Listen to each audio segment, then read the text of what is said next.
Hi, this is Mike. Come on a tour with me of my 1900 four-square home that I just bought. Cool things that I like about this place. The cabinets go to the ceiling. I don't like that it has a smaller fridge space, but the windows throughout are absolutely gorgeous. You're going to notice lots of neat features like a door to the outside. There's an appliance hideaway in the corner. In the dining room, you're going to notice again, every room has lots of natural light. Transom windows are throughout the house. That's what we had before air conditioning. The original molding and doors are awesome. They're big, they're thick, they're heavy. They really make the entrances stand out. Of course, all the wood floors, the 5-panel doors are just so cool in this place. And you'll notice all the paint is kind of a neutral gray, which is fine. There are a set of pocket doors. I love pocket doors. Okay, I'm not playing with them right now because I don't want to mess them up, but the living room. All right, you have to imagine some furniture in this living room, but again, with the wood floors, you put a beautiful area rug, you have that ceiling fan spinning around. It is just classically beautiful for sure. So after the living room, we're going to take a look at the parlor. And the parlor, back in the old times, right, there's your entrance to your kitchen, but back in the old times, a parlor was a fancy room where you could receive guests. So it's supposed to be fancy. It's where you have some of your best furniture, and it's where you'd sit down and have some tea with a visiting neighbor, perhaps. Notice the craftsmanship of the stairs. Going up these stairs is almost a joy just to walk up and down them because they're so cool. They're nice and wide. They're super sturdy. We're probably going to get some kind of tread guards to protect the stairs, but we're certainly never going to paint them or do anything damaging to them. Now upstairs there are 4 bedrooms. Each of the bedrooms are basically the same, but not quite. They're laid out a little differently, each one. They'll all have one radiator. They'll all have windows on 2 sides, so they have lots of natural light, and they'll all have a small closet. So the closets get shared between the 2 rooms. And, what you'll notice is each room is a little bit different as far as the ratio goes, but they're all basically the same.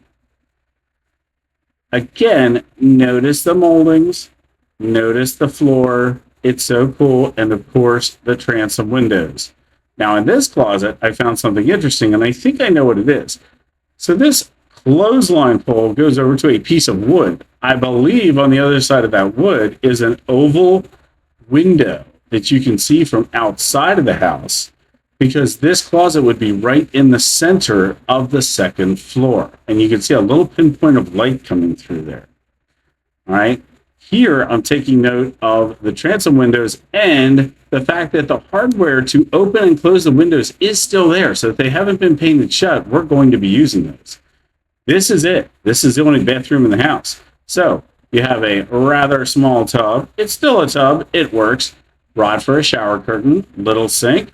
But one thing you don't have here is you don't have an exhaust vent. So you have really cool doors. You have a cool space. This is probably the first place we're going to renovate. We definitely need to get an exhaust vent up here on the ceiling somewhere to get the hot air out of there, or it's going to get moldy. Okay, this bedroom, which is the back right corner, which would be above the dining room, this room is cool because it has its own 2nd floor balcony.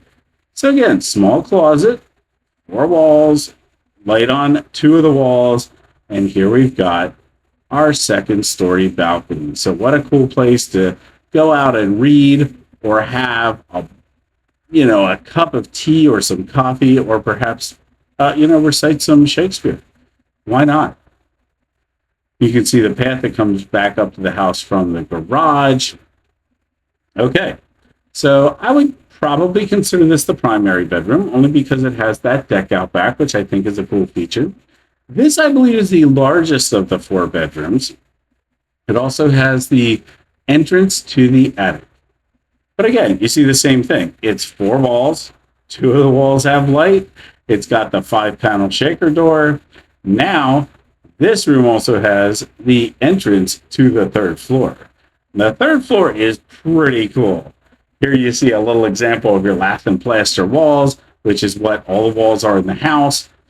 Has a stairwell going up, very simple. I don't know if you like this turquoise paint color. I'm not really worried about it. It does make the room nice and bright.